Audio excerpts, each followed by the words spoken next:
Welcome to the podcast ABCs of Parenting Adult Children.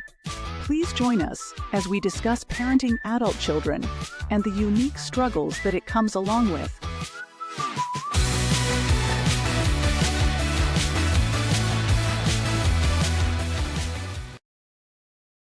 Hello and welcome to ABC's of Parenting Adult Children podcast. My name is James Moffitt. I will be your host. Today we have Dr. David Marcus. He's a returning guest, and Dr. Marcus, how are you? I'm fine. Thanks for having me back. Yeah, go ahead and introduce yourself again to our listening audience. Sure. I have a PhD in clinical psychology. I've been in practice for 40 years, specializing in families under stress. And I've done a lot of legal work as such, as custody work, high conflict divorce cases, things like that. And most of what I'm going to talk about today, I've learned primarily from the children that I've seen, which has been hundreds over the years, of course. And what I wanted to share with people was the basis of emotional communication with children. But also, there's a process called emptying out that I want to describe to your listeners, especially the parents who are listening. All right. So, and there's a concept also called a soothing presence, which is probably what I'll start with because that's pretty quick. Okay. Well, feel free to just go ahead and launch into it. Okay. Any questions, just please interrupt me. All right. All right, will do. A soothing presence. What do I mean by that? Well, a soothing presence is basically somebody who's okay when you're not okay. When we think about people that we turn to when we are upset, it's usually specific people, friends or family. And invariably, those specific people are okay when we are not. And I use the term, well, I'll give you the example. When, if you're upset about something and you go and talk to somebody, and instead of listening, they say, oh, look, I've been through that, and this is what you should do. If it was a good friend, you'd say to them, just hear me out. This is the introduction to the emptying out process. If it wasn't a good friend, you'd say, thank you, and go find a good friend. These are special people in our life, and we all know who they are.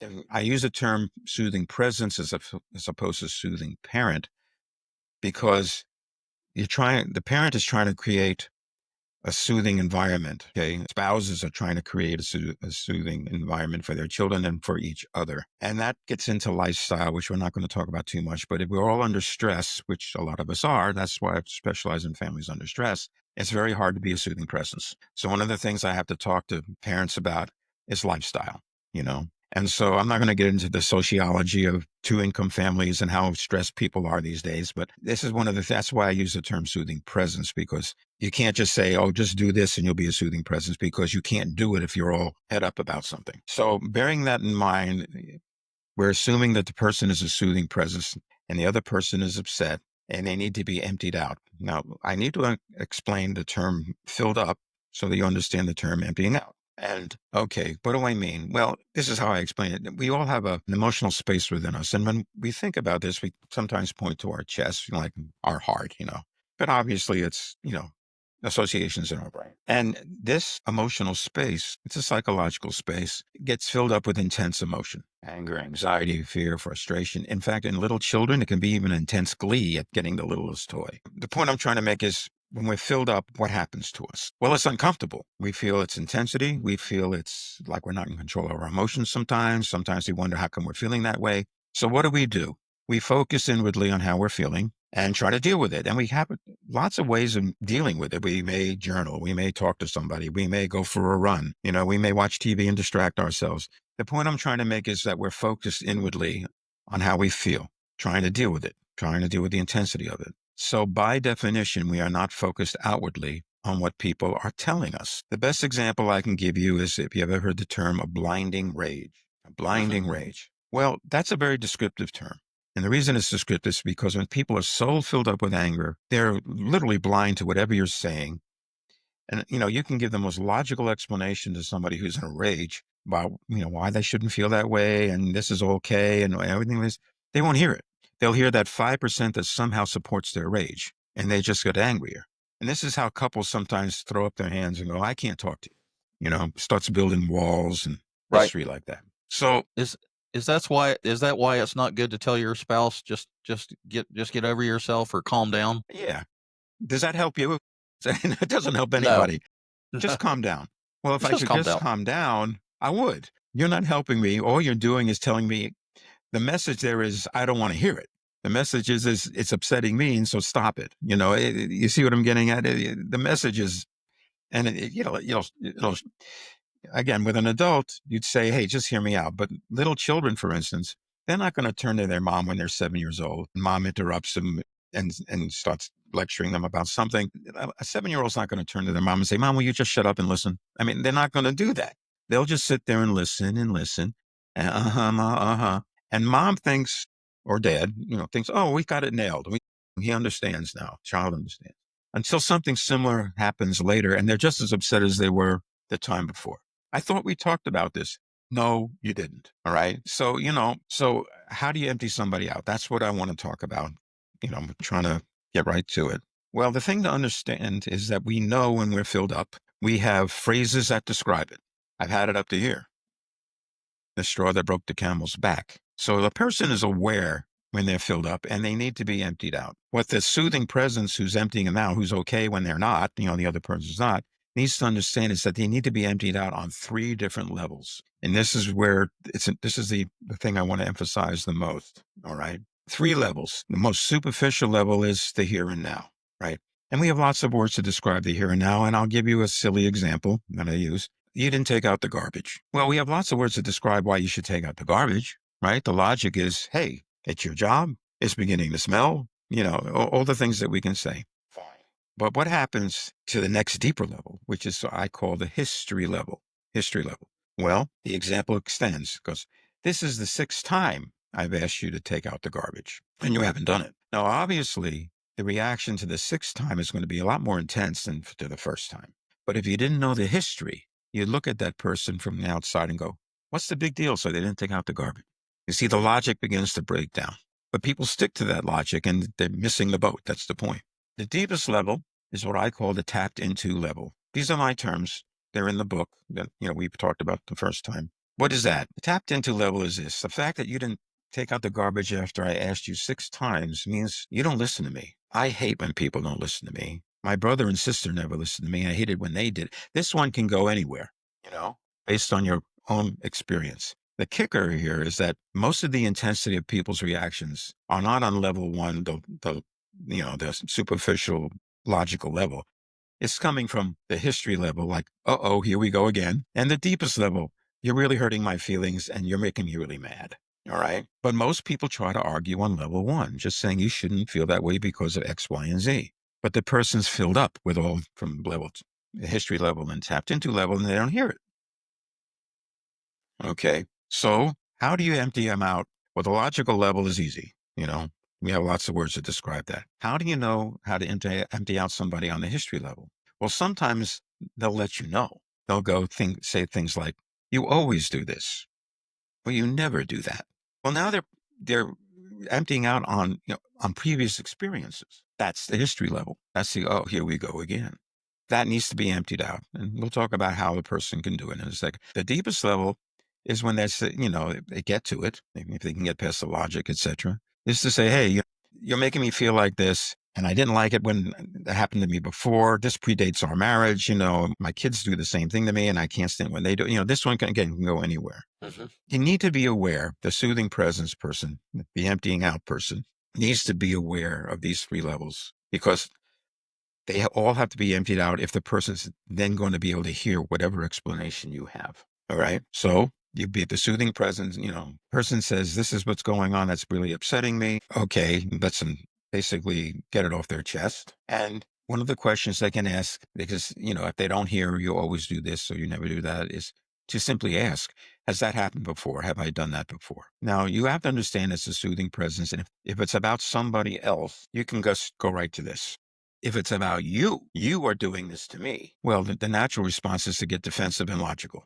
And what I'm saying is don't do that. I'm saying, okay, my guess is I've done something that's really made you feel this way about me. Tell me about it. This is a very therapeutic way of approaching it because you're already admitting that you did something. You may not have meant to. You may have been just tapping into history or what's, tapped into level of things. But that is good because then the person who's trying to empty out doesn't have to defend their perceptions because you're already saying you did something. Okay. If they don't get in, you can even ask, okay, go ahead. Okay, I think I So I can edit this out, but when you're tapping your desk, your microphone's picking it up. Oh, I'm sorry. No, you're My fine. bad. Just Okay. try to not tap the desk because I'm hearing don't. It's all Well, right, then man. I won't sing either. How's that? Is that okay with you too? No, you can sing all you want because at least we know that's what you're trying to Well, do. I'm going to let you know that I have a CD out of Irish music, and I have won 4 awards for my singing in musical theater. So I actually Cool. can sing. You're going to edit that out too. But anyway, Yeah, it didn't pause because okay. we're live streaming. I'll edit all Okay. this out. Go ahead. Okay. Go get back to where you were. Okay. Yeah. Okay. So if the person doesn't actually volunteer the history level, for instance, you can say, have I done it before? Has that happened before? All right. Yes, it has. And let them empty out. Your job on all these levels as a soothing presence is to mirror back what you hear. Don't sum up. Don't interrupt. Just mirror back what you hear. Mirroring is exactly that. You just repeat back, maintaining eye contact, maintaining your cool. Don't get defensive. And that's being the soothing presence. Okay. When I do that, what is it like for you? That's the third. It makes me feel like this. It makes me feel like that. It reminds me of this. It reminds me of that. All those levels need to be emptied out and mirrored back to the person. That's the emptying out process. The difference between this and catharsis is these 3 levels. Okay. Being aware of the 3 levels helps the person who's doing the emptying out, the soothing presence, to be aware this is what they need to go through all of those 3 levels and not interrupt. All right. At the end of it, the person who's the soothing presence repeats back what they've heard on all 3 levels and say, is that close? Am I getting it? Yes, you are. Thank you.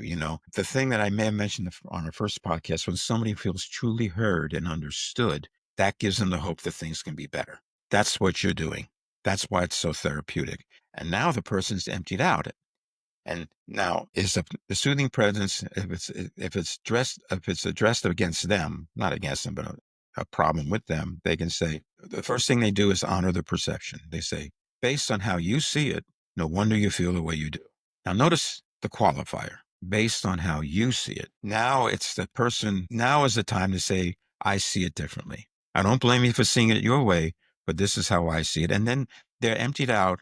They can now hear any sort of explanation you give. I didn't mean to do that. I appreciate you telling me that.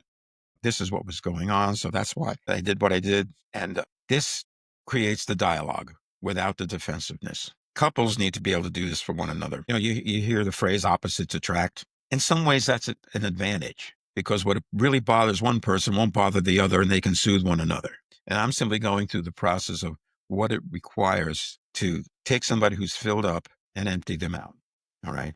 Now we're talking obviously about adults because when we talked, I think the first time we talked about how children have to develop the capacity to do what I just said, to develop the emotional language, to deal with the intensity, all these things the parent can do for young children being a soothing presence. They just might have to take guesses and do play therapy, play with the child because the child to deal with their intensity. There's a whole other, you know, it's that's a whole other field is dealing with the children because you got to account for their capacities and their, level of development. All right. So what we're talking about, because, in the short time that we have here, is if you're dealing with an adult who already has an emotional language and can tolerate feelings and things like that. All right. But this is the emptying out process. And if couples can become aware of that, then they can really talk to one another. They can both be soothing presence for one another. And that's going to translate to the kids because the children are going to see this and they're going to say, this is how you deal with intense emotion. You don't go off half cocked. You don't try to deny it. You don't try to make light of it. You don't try to change the subject. You see what I mean? One of the biggest mistakes that parents make, and I'm going to call it a mistake, because it's so common, is they try to make their children, quote unquote, make them feel better. Now, how odd is this hearing from a child psychologist to say, don't try to make your child feel better? Because when parents do, is they'll try to relate it to their own experience. They'll say, don't worry about it, or just do this and you feel all better.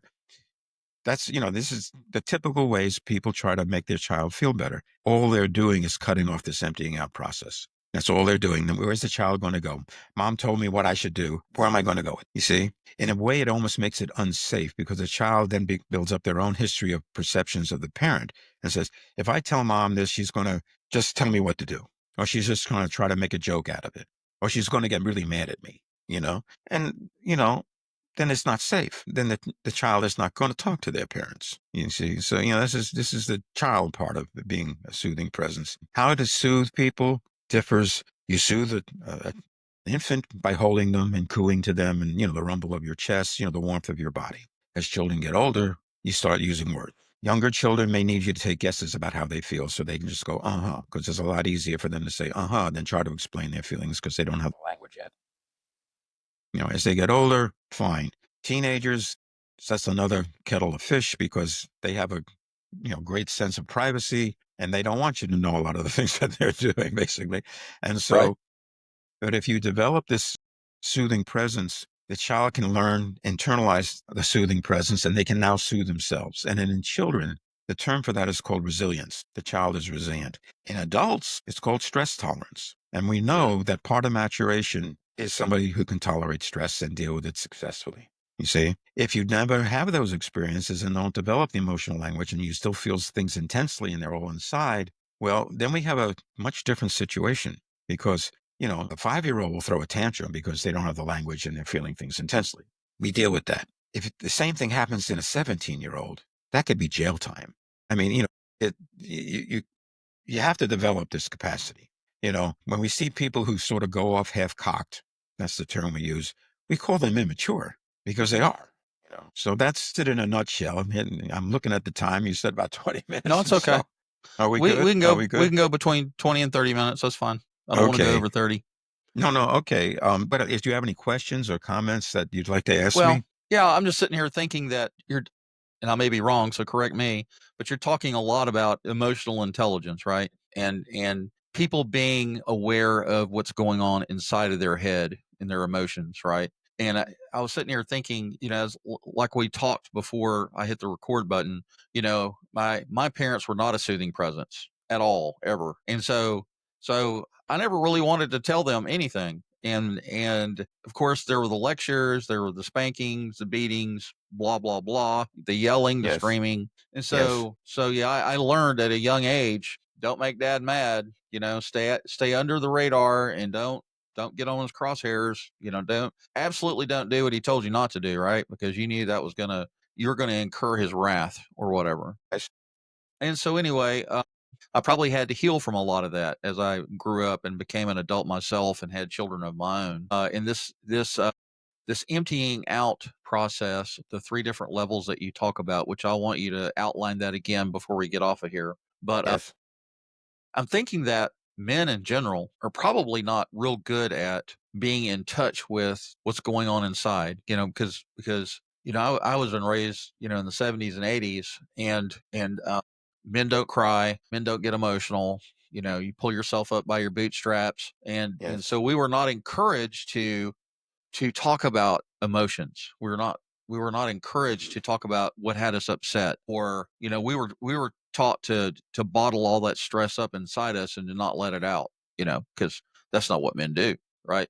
And we think about John Wayne and all Yeah. the The Marlboro you know Man. Yeah. I mean, yeah, the what's a real man, and so yeah. Macho. now Yeah. fast forward to now, we have a little more emotional intelligence, and we know that it's okay to go to therapy. We know it's okay to talk to folks like you that have all this knowledge, and we understand why it's important in relationships, especially husbands and wives. We need to understand what our spouse's love language is. We need to know how to not say just when they get upset, never say calm down, because that's just going to make it 3 times worse. Yeah. And you'll be in Or the say you'll be that's in the ridiculous. That's yeah, that's right. that's poison. That's poison, by the way. But go ahead. Right. I'm sorry. Right. No, that's fine. I'm just kind of reflecting on what you're saying, and how I kind of internalize it myself. And I wish I could have talked to you 30 years ago, but I've gotten that reaction from many men, to tell you the truth. yeah, You I'm know, sure. it's cultural, like you're saying. It's also can be familial. The British stiff upper lip. It can just be, again, your father was probably brought up the same way. Yeah. You see Well, what I he mean? was he was one child out of many. I think his dad died when he was a young boy. I think he had pneumonia. My dad was born in the 40s, right? And so I have no clue where healthcare was in the 40s, but anyway, his dad passed away from pneumonia. And so his mother raised, I don't know, 6 or 7 children by herself, right? And times were tough, right? And so I don't think he was the oldest child. I don't know where he was at in the grand scheme of things. But anyway, yeah, he probably had a not a real easy childhood. Well, again, we began this talk by saying people typically parent the way they were parented. And what I try to do, and this is a term I use, I try to tweak what you already know. Most parents who come in to see me, their child is acting up or something like that, or they're having marital problems, etc. They're totally afraid that Dr. Marcus is going to say, you're really messing up. I never go there because, I say, hey, all we're going to do is refine what you're already doing. All right. I'm going to do the brief synopsis that you asked me to do. All Okay. right. All right. Okay. We get filled up with intense emotion. When we're filled up, we focus inwardly to deal with the intensity and the chaos that's going on inside of us. Therefore, we're not focused outwardly on what people are trying to say to us. So we're kind of blind to what they're saying. And what we typically do pick up is whatever they say that sort of supports how we're feeling. And so people get really confused when they're trying to explain logically, hey, this is not something you need to be so upset about, or, don't be so mad about this or whatever. Because the person's not hearing it and they give up. They say, oh, I can't talk to you, which begins a history of not being able to talk to somebody because it's not safe to. The soothing presence is a person who can tolerate a lot of this stuff, but also empty out people on the 3 levels that I'm going to briefly do a synopsis of right now. All right. Okay. Again, the soothing presence is somebody who's okay when you're not. The most superficial level, and the one we have the most words for, is the logical here and now level. I'm not going to go through the same examples. We have lots of words to describe that, and most people end up staying on that level because it's logical. But meanwhile, most of the energy and intensity of the emotions that are present come from the 2 deeper levels. One is the history level. Like I said, here we go again, because it's happened before. And then the tapped into level. When you do that, it makes me feel like X, Y, and Z. If a person's going to hear whatever you have to say as far as an explanation of what's going on, they have to be emptied out on all 3 levels, or they won't hear you. All right. And with spouses, sometimes they have to take turns, and I said that, the first person who's the soothing presence at the end says, this is what I hear you saying. I don't blame you for feeling the way you do. I may see it differently. Okay. Based on how you see it, you feel that way. I may see it differently. But now that person's emptied out, and they also have the hope that things can be better because they feel truly heard and understood.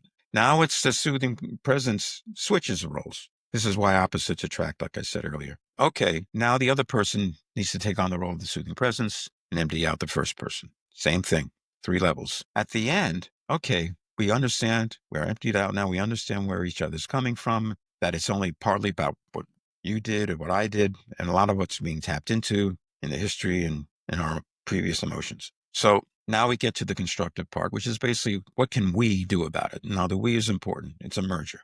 We're in it together. It's not what you are going to do about it. Like, you're the reason we're having a fight. No, it's what can we do about it to make it better? But now you're both emptied out. You both feel heard and understood. So that the hope of things can be better. Okay, this is good. It also helps people understand. This is what I help people to understand when I talk to parents about internalized responses, and that's where they go when they get stressed. So they have to realize their own history, saying, oh, I always had it like you. I always had to shut up, because out of fear. So that's where I go when I get stressed. That's where I regress to. If you happen to be married to somebody where they regress is, we have to talk about it right now, then you got a problem, because they think you're saying, hey, I don't want to talk about it. Wait a minute. I need to talk about it right now. Well, I can't talk about it right now. You can see, but if they understand where each other regresses to, they can say, oh, I understand where you're coming from. You may need a little time. Oh, I understand you really want to talk about it right now. Let's set up a time in 20 minutes. It's a much different conversation. They're not perceiving each other as being oppositional or whatever you want to call it, like they don't want to. So that's a synopsis. Yeah. Basically, what I'm hearing from you is that each side needs to feel validated. Their Well, feelings need to be yeah. validated. Yep.